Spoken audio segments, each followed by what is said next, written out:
संधि प्रकरण। Shri Krishna Bihari inter college Peshara Muktiganj Jaunpur. आज हम आपको यानी कक्षा 6 से 12 तक के लिए संधि प्रकरण पर विचार करेंगे। संधि किसे कहते हैं? तो संधि का शाब्दिक अर्थ है योग या जोड़। जब दो या दो से अधिक शब्दों को आपस में मिलाया जाता है तो उनके मिलने पर जो नए शब्द का सृजन होता है उस विकार को हम संधि कहते हैं। तो संधि मूलतः 3 प्रकार की होती है। कितने प्रकार की होती है? 3 प्रकार की। पहला स्वर संधि, दूसरा व्यंजन संधि,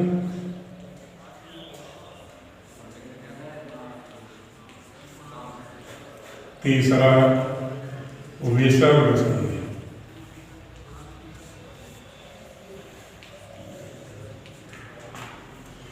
ये संधि के 3 प्रकार होते हैं। तो आज हम विचार करेंगे स्वर संधि पर। तो हेडिंग अपनी हो जाएगी स्वर संधि।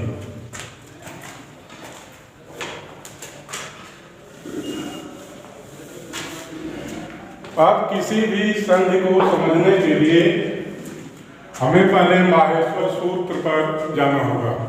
तो माहेश्वर सूत्र 14 होते हैं, जिनमें 1 से लेकर 4 सूत्रों का प्रयोग जो है ये स्वर संधि में किया जाता है। तो पहला सूत्र है अ, ई, उ, ड़। दूसरा है रे, लृ, प। तीसरा है ए, ओ, अंगा। और चौथा है आई, औ, च। इन्हीं 4 सूत्रों का प्रयोग जो है स्वर संधि में किया जाता है, बाकी का प्रयोग इसमें नहीं होता। अब हम संधि को हल करने से पहले इसमें से प्रत्याहार बनाएंगे। प्रत्याहार मतलब माला। तो इसमें देखिए कितने प्रत्याहार बन रहे हैं। तो पहला प्रत्याहार है प्रत्याहार। पहला प्रत्याहार है अक। अक मतलब अ से लेकर क तक। अ, ई, उ, री और लृ।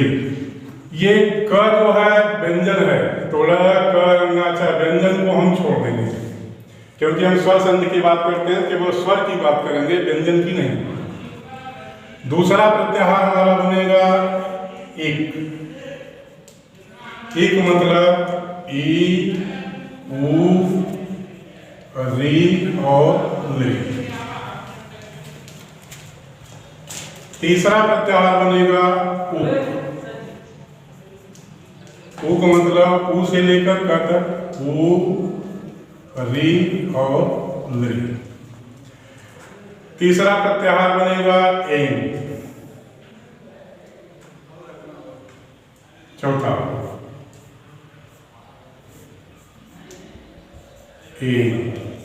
एन मतलब ए से लेकर अंगा तक। ए, ओ। और 5वां बनेगा एच। एच मतलब ए, ओ, आई, ओ। अब इन्हीं 4 प्रत्याहारों को अगर हम याद कर लें अच्छी तरह से, तो इन्हीं प्रत्याहारों का प्रयोग इन संधियों में होता है। इन संधियों का सभी संधियों में इन्हीं प्रत्याहारों का प्रयोग किया जाता है। तो अब आइए चलिए देखते हैं स्वर संधि है। तो स्वर संधि का भेद कितना है? स्वर संधि का भेद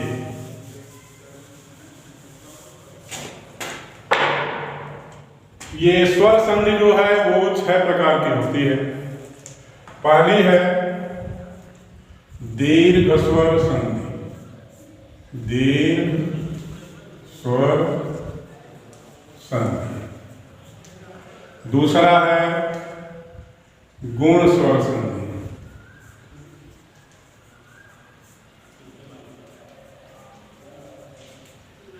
तीसरा है य स्वर संधि,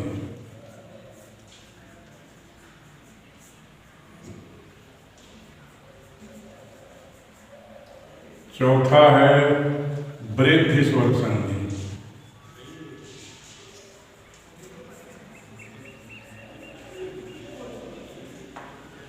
पांचवा है अयाद स्वर संधि,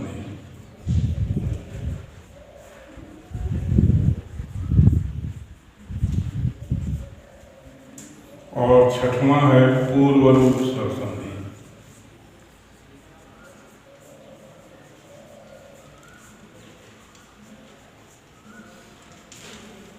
तो ये संधि के 6 भेद हैं। दीर्घ स्वर संधि यानी स्वर संधि के ये 6 भेद हैं। अब हम विचार करेंगे पहले संधि की, जिसका नाम है दीर्घ स्वर संधि।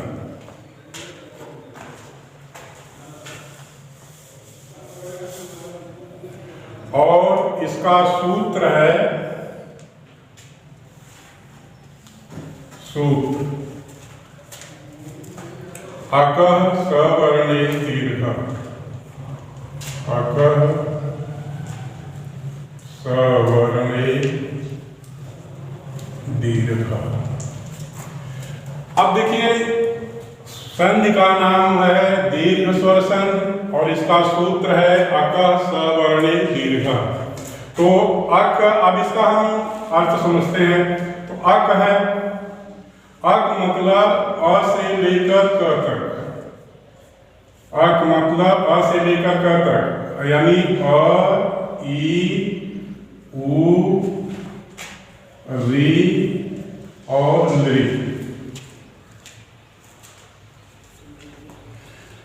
स वर्ण, स का अर्थ होता है समान, वर्णे का अर्थ होता है वर्ण में या अक्षर में, दीर्घा माने दीर्घ हो जाता है। तो सूत्र अकः सवर्णे दीर्घ का अर्थ हुआ कि अक प्रत्याहारगत वर्ण अ ई उ री लृ अपने समान वर्ण में दीर्घ हो जाता है। कहने का मतलब कि अ के बाद आ आता है तो अब आ हो जाएगा, ई के बाद ई आएगा तब ई बड़ी हो जाएगा, ऊ के बाद ऊ आएगा तो बड़ा ऊ हो जाएगा, री के बाद री आएगा तो बड़ी री हो जाएगी, और री के बाद री आएगा तो दीर्घ लृ हो जाएगा। अब हम इसको एक उदाहरण से समझते हैं। जैसे एक शब्द दिया गया है, 2 शब्द हैं, हिम धन आलय। यहां देखिए 2 शब्द हैं, एक हिम है दूसरा आलय है। अब इसको हमें जोड़ना है तो पहले हम देखेंगे कि इसमें कौन सी संधि है। यहां देखिए स्वर क्या मिला, हिम, यहां अ स्वर मिला और इसके आगे आ है, तो यह भी अ है और यह भी अ है, दोनों समान स्वर हैं, इसलिए ये दोनों आपस में मिलकर के दीर्घ हो जाएंगे। दीर्घ मतलब आ। अब यही आ जो है हम इस अ और आ के जगह पर रख देंगे और इस अ और आ को हटा देंगे।